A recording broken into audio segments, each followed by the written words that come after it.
Hello guys, सबैजना सन्चै हुनुहुन्छ होला हैन। अनि अस्तिको भिडियो मैले टिकटकमा हालेको थिएँ एउटा हैन, त्यो भिडियो चाहिँ हल्का भाइरल गएछ।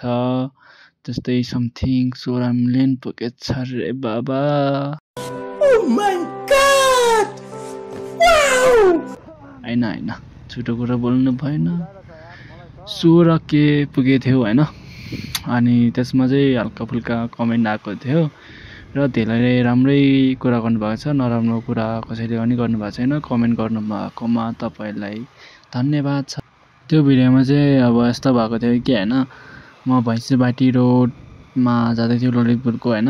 अनि त्यो रोडमा चाहिँ अब हल्का बिहान बेला अब खासै मान्छे अब गाडी मोटर हुँदैन, खुल्ला रोड थियो। अनि हल्का कुदाएको थियो मैले। अनि कुदाउँदा हल्का मोड आएको थियो। त्यो मोडमा पनि हल्का कुदाउँ कि जस्तो लागेको थियो। अनि ठ्याक्कै मोडमा ठ्याक्कै अब आमा छोरी भनौँ न हैन, आमा छोरी होला जस्तो लाग्छ मलाई। क्रस गर्दै रहेछ। क्रस गर्दै हुँदा खास अब म त्यहाँ आएको, ठ्याक्कै उहाँहरू पनि रोड क्रस गर्दै हुनुहुन्थ्यो रहेछ क्या। म ठ्याक्कै आउँदाखेरि उहाँहरू पनि तर्स्यो। अनि उहाँ तर्सेर चाहिँ फेरि पछाडि हट्नु भएन क्या। उहाँ तर्सिनु भयो त तर्सेर फुत्त भागेन क्या, पछाडि सार्नु भएन। अनि ठ्याक्क अनि म टर्निङ लिन पनि हल्का म सिधै उतै पुगिसकेको थिएँ। अनि टर्निङ लियो भने उहाँले छुन्छ कि जस्तो लाग्यो। अनि म सिधै पछाडि साइड क्या, लेफ्ट भनौँ न, लेफ्टपट्टि थियो त्यो पछाडि साइड चाहिँ मेरो। अनि उहाँहरू अगाडि जानुपर्ने थियो हैन। अनि उहाँहरू ठ्याक्कै एकछिन रोक्नुभयो। अनि ठ्याक्कै म पछाडि गएको बित्तिकै उहाँले यो मान्छे पछाडि जानुपर्छ भनेर बुझ्नुभयो क्या। ठ्याक्कै मैले इसारा दिए जस्तो भयो। अनि उहाँले अगाडि राइट साइड जानुभयो क्या। अनि एक्सिडेन्ट भएन। तर त्यो बेला म पनि आँटेँ होइन, तर उहाँहरू आँटिनु भएको थियो। तर मैले इन्जिन प्राय कमेन्टमा चाहिँ इन्जिन ब्रेक युज गरेको भए त्यस्तो हुँदैन अनि मोड पुग्छौ भन्नुभएको थियो। त्यो सिजनमा मैले भोगेको थियो। इन्जिन ब्रेक हाने पनि म 60-70 थियो। मैले झ्याममा हाने पनि म हातपत त्यहाँ रोक्नेवालामा थिएन थियो। इन्जिन ब्रेक हाने पनि म सिधै पुग्ने होला होइन, 20 पुगे पनि रोक्दैन नि त, छुन्थ्यो नि त भनेर मैले त्यो उतै च्यापेको थियो क्या। त्यस्तो हुन्थ्यो भनेर म उता च्यापेको थिएँ। हुन्छ कि हुँदैन त्यो मलाई थाहा छैन। तर मैले सिधै पछाडि च्यापेँ। उहाँहरूले ठ्याक्कै यो मान्छे पछाडिबाट जान्छ, म अगाडिबाट जान्छु भने उहाँहरूले बुझ्नुभयो। अनि उहाँहरू जानुभयो। अनि त्यस्तो एक्सिडेन्ट भएन। र कतिपय राइडरहरू आत्तिनुहुन्छ क्या, आत्तिनु चाहिँ भएन होइन। देखेँ भने झ्याममा ब्रेक हान्छ नि त। अब त्यो मोडमा अब मैले देखेन होइन, झ्याममा मैले देखेँ पनि म आँतेर ब्रेक हानेको भए त्यहाँ म घिस्रिएर लड्थ्यो होला नि त होइन, लड्न पनि सक्थ्यो होला, लड्दैन होला त्यहाँ घिस्रिएर त्यो 50-60 स्पिडमा। अनि मैले दुवै ब्रेक हाने पनि म घिस्रिएर लड्न पनि सक्थेँ नि त होइन। भने जस्तो हुँदैन नि त। ब्रेक भने जस्तो लाग्छ, ब्रेक त मजाले लाग्छ। कैसा लगा मेरा मजाक? क्या पछाडिको ब्रेक जति अगाडिको ब्रेक जति दुवै लाग्यो पनि घिस्रिन्छ क्या। अनि इन्जिन ब्रेक लगाए पनि त्यहाँ डाउन त हुन्थ्यो होला, घिस्रिँदैन होला खासै होइन। इन्जिन ब्रेक भनेर राम्रो हो होइन। त्यस्तो स्पिडमा हुँदाखेरि हल्का त्योभन्दा धेरै स्लो गरिदिन्छ क्या, त्यसले एकदमै स्लो गरिदिन्छ नि त। त्यो इन्जिन ब्रेक जाममा छुँदैन क्या खास साथमा। तर त्यहाँ चाहिँ 50-60मा थियो। अनि नजिकै डिस्टेन्समा थियो कि, फेरि हल्का टाढो भएको भए चाहिँ मैले इन्जिन ब्रेक युज गर्थ्यो। नजिक थियो मैले इन्जिन ब्रेक युज गरेन क्या।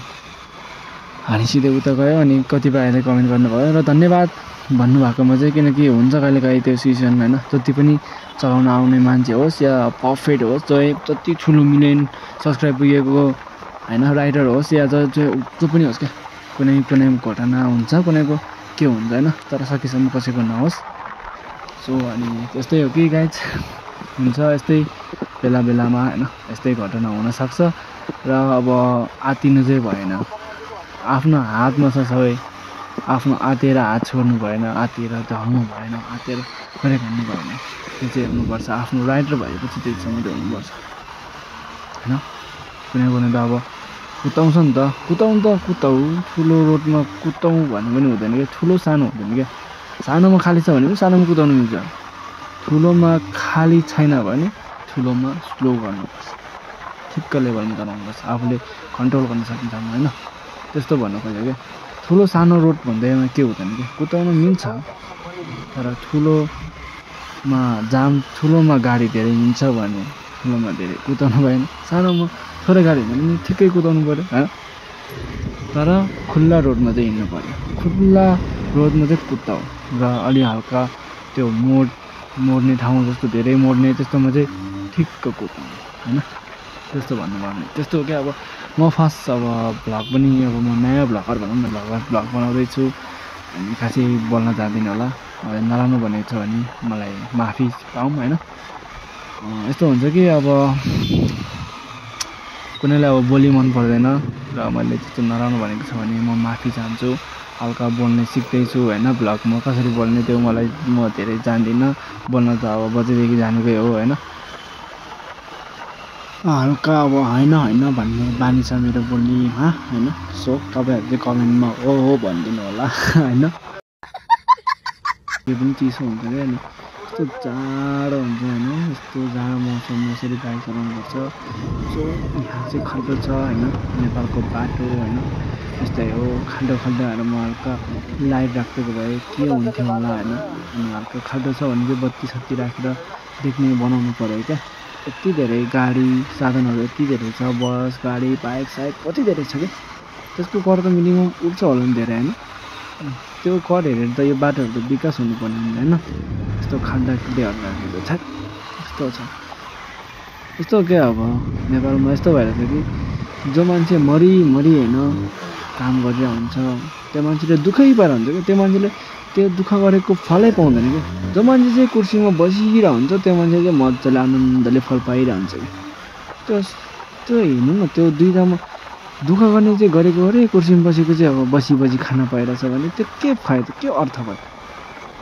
मेहनत गर्ने त फल पाउनु परेन सो होइन अनि कुर्सीमा बस्ने चाहिँ के मेहनत गर्नु हुँदैन हल्का मेहनत हुन्छ नै कुनैको कुर्सीमा पनि अब मिलाउनु हुन्छ त्यो कम्प्युटर के गर्नुपर्छ सबै होइन डिटेलिङ सबै हुन्छ त्यो हुन्छ नै क्या तर कुनै हाकिमहरू हुन्छ नि त धेरै आनन्दले बसी त्यस्तो हुनु भएन जो मान्छे चाहिँ होइन भक्काएर मरि काम गरेको हुन्छ त्यो मान्छेले त्यसले गरेको जति दाम त पाउँदै पाउँदैन क्या काम गर्दाखेरि नेपालमा होइन त्योहरू सबै चेन्ज हुनु पऱ्यो क्या नराम्रो लाग्छ मान्छेहरू सबै एउटै हुँदैन होइन सबै फरक हुन्छ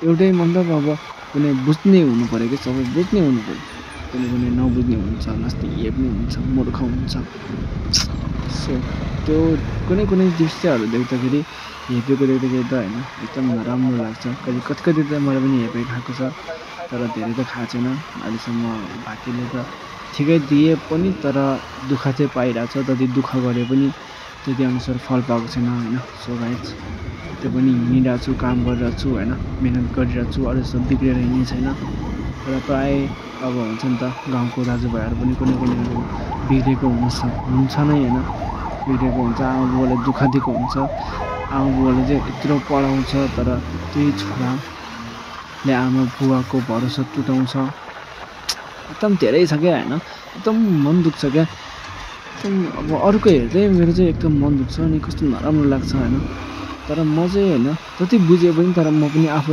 जति मिहिनेत गरे पनि जति काम गरे पनि तर मैले पनि आफ्नो आमा बुबालाई मैले सोचे जस्तो खुसी दिन सकेको छैन तर पनि मेरो आमा बुबा मदेखि खुसी छ किनकि म बिग्रेको छैन म हिँडेको छु म लडेको छु भन्ने मेरो आमा बुबाले मलाई बुझेको छ नि त त्यही भएर मेरो आमा बुबाले मलाई नराम्रो सोच्दैन क्या तर अरूको चाहिँ सोध्छु म होइन एकदम नराम्रो लाग्छ मेरो छोराले पढ्छ मेरो छोरा ठुलो हुन्छ यहाँ तर यहाँ नेपालमा पढेर पनि केही छैन क्या केही भ्यालुै छैन क्या होइन विदेशै जानुपर्छ के भ्यालु त्यही भएर नै मिनिमम अब नेपालको यङ केटाकेटीहरू नै होइन सबै बिग्रिनेको कारण त्यही हो क्या पढे पनि के नै पाउँछ र भन्ने अनि बिग्रेर हिँड्ने त्यही त हो नि अनि आमा बुवाको भरोसा पनि टुटाइदिने आमा बुवा पनि दिनै रुवाउने होइन त्यसरी बिग्रिने हो क्या मेन त अब होइन हुनु पऱ्यो नि त नेपालको अब केही राम्रै छैन राम्रो भएको भए पो सबै राम्रो हुन्छ त होइन नेपाल चाँडैभन्दा विकास हुनुपर्छ म धेरै बुझ्छु तर म यो भिडियोमा सबै त बयान गर्न सकिनँ भिडियो पनि धेरै लामो हुन्छ होइन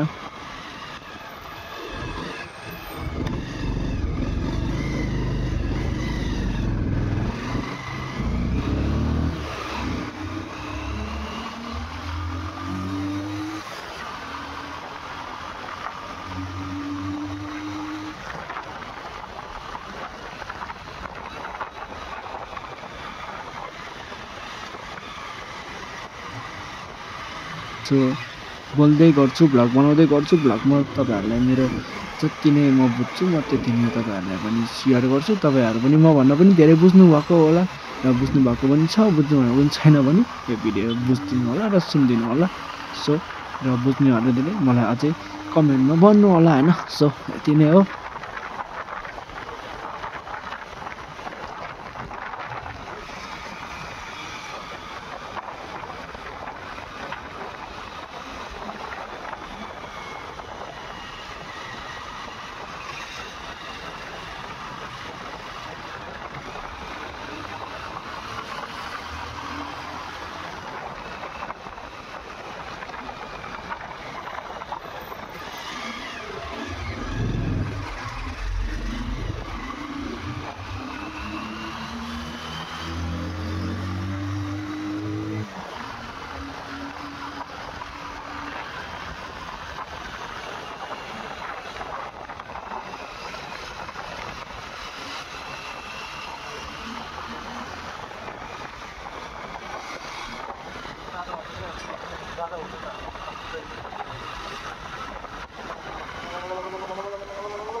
Not